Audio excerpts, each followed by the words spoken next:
আন্তর্জাতিক অপরাধ ট্রাইব্যুনাল আদালতে আজকে একটা ন্যায় বিচার প্রতিষ্ঠা হয়েছে। তবে আসামি ফ্যাসিস্ট শেখ হাসিনা, আসাদুজ্জামান কামাল এবং সাবেক আইজিপি তাদের অপরাধের তুলনায় এই সাজা যথেষ্ট কম, কিন্তু আইনের উপরে কোনো সাজা নাই।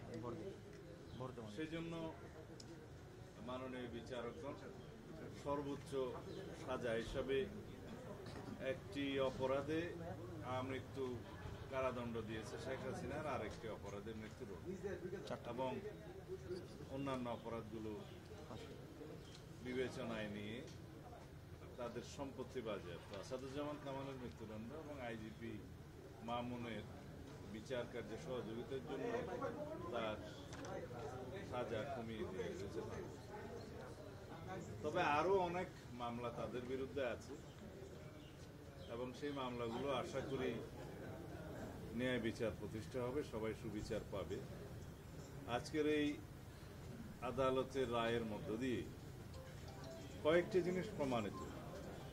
ফ্যাসিস্ট স্বৈরাচার যত শক্তিশালী হোক, যত দীর্ঘদিনই রাষ্ট্র ক্ষমতা অবৈধভাবে পরিচালিত করুক, ক্ষমতা ভোগ করুক, তারা একদিন না একদিন আদালতের কাঠগড়ায় তাদের দাঁড়াতেই হবে।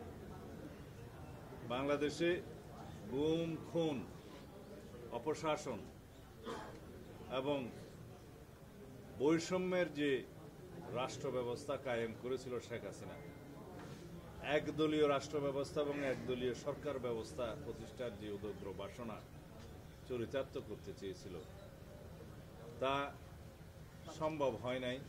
কিন্তু দীর্ঘদিনের অপশাসন এবং ফ্যাসিবাদী শাসনের জাতাকলে এদেশের মানুষ পিষ্ট হয়েছে, আমরা পিষ্ট হয়েছি, আমরা ভুক্তভোগী হয়েছি। এই দেশের উন্নয়ন অগ্রগতি বহু বছর পিছিয়ে গিয়েছে। আমরা আর পিছনের দিকে তাকাতে চাই না।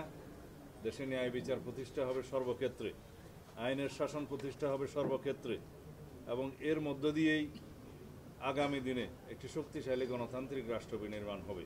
এটাই হবে আগামীর বাংলাদেশ এবং আমরা অবশ্যই সেই বাংলাদেশ প্রতিষ্ঠার জন্য প্রতিশ্রুতিবদ্ধ, অঙ্গীকারাবদ্ধ। আমরা সংস্কারের মধ্য দিয়ে যাব, বাংলাদেশে আইনের শাসন প্রতিষ্ঠা করব, রাষ্ট্রে একটা ভারসাম্যমূলক রাষ্ট্র ব্যবস্থা এবং সরকার ব্যবস্থা প্রতিষ্ঠা করব ইনশাআল্লাহ। এই দেশের প্রতিটি মানুষ ভবিষ্যতে যাতে ন্যায় বিচার পায় সেরকম রাষ্ট্র ব্যবস্থা প্রতিষ্ঠার জন্য আমরা অবশ্যই অবিরাম সংগ্রাম চালিয়ে যাব। আজকে সেটা একটা মাইল ফলক প্রতিষ্ঠা হলো। ধন্যবাদ। সাধন ভাই, একটা প্রশ্ন ছিল, সেটা হচ্ছে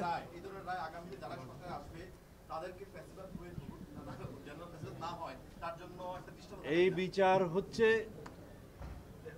অপরাধের তুলনায় যথেষ্ট নয়, কিন্তু এটা শুধু ন্যায় বিচার প্রতিষ্ঠা না, সামনের দিনের জন্য একটা উদাহরণ এবং ভবিষ্যতে যাতে এই রাষ্ট্রে কেউ আর ফ্যাসিবাদী শাসন ব্যবস্থা কায়েম না করতে পারে, কেউ নিজে ফ্যাসিস্ট না হয়ে উঠতে পারে এবং এখন আয়কতন্ত্র যাতে প্রতিষ্ঠা না হয় তার একটি মেসাল।